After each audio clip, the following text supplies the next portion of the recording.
Most people don't notice it at first. Life doesn't stop suddenly. It slows down quietly. One day you realize everything is moving, but you feel stuck.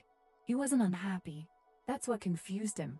He had a routine, a job, people around him. From the outside, life looked stable. But inside, it felt like his life was on pause. Every morning felt the same. Same alarm, same thoughts, same tired feeling before the day even started. He told himself, maybe this is just adulthood. During the day, he functioned. He replied to messages, finished tasks, smiled when needed. Nothing was wrong, and that was the problem. At night, the noise faded. No emails, no expectations, just him, and the quiet question, is this all my life is going to be? He scrolled through his phone, watched other people's lives move forward. New jobs, new cities, new relationships. Meanwhile, his life felt frozen. Not bad, just still. He didn't want more money, or a new job, or a dramatic change. He just wanted to feel movement again, like something was happening, like he was going somewhere. But every day felt the same. Wake up, work, come home, repeat. Weekends used to feel different. Now, they just felt like a break before Monday started again. Here's what nobody tells you about feeling stuck. It doesn't announce itself. You don't wake up one day and think, my life has stopped moving. It happens slowly.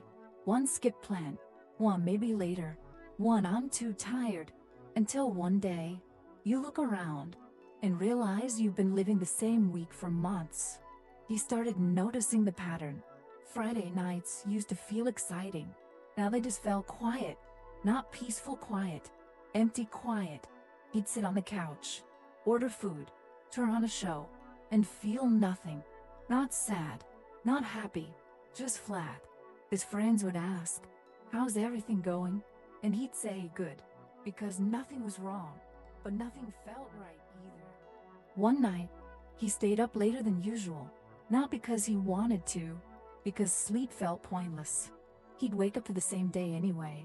That's when the thought hit him, not loudly, just quietly, like it had always been there. When was the last time I felt curious about something? He thought back.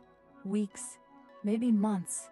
He couldn't remember the last time he learned something new, or tried something unfamiliar, or even felt excited about tomorrow. His life had become a loop. Same conversations, same routines, same thoughts on repeat. And that's when he understood. Feeling stuck doesn't mean you're failing. It means you stop growing. Growth doesn't always look like success.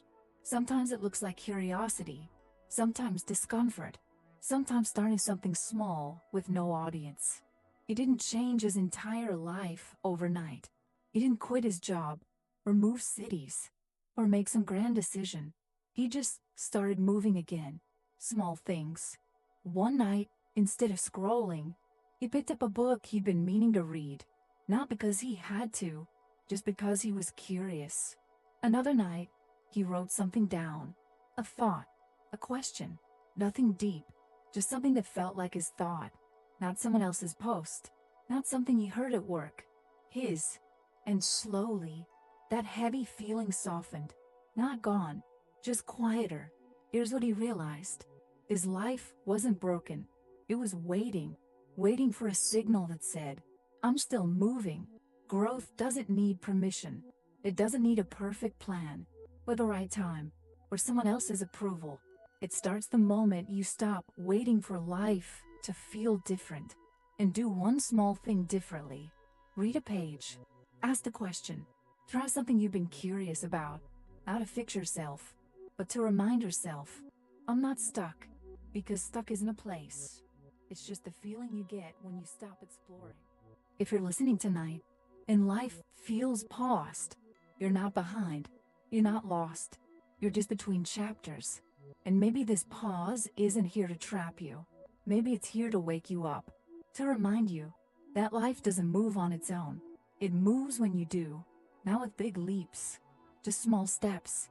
One thought, one curiosity, one quiet decision. That's how movement starts again, not loudly, just steadily. If this story felt familiar, you're not alone. Subscribe for more quiet stories like this. Stories for nights when your mind won't sleep. And if something here made you think, leave a comment. What keeps you awake at night?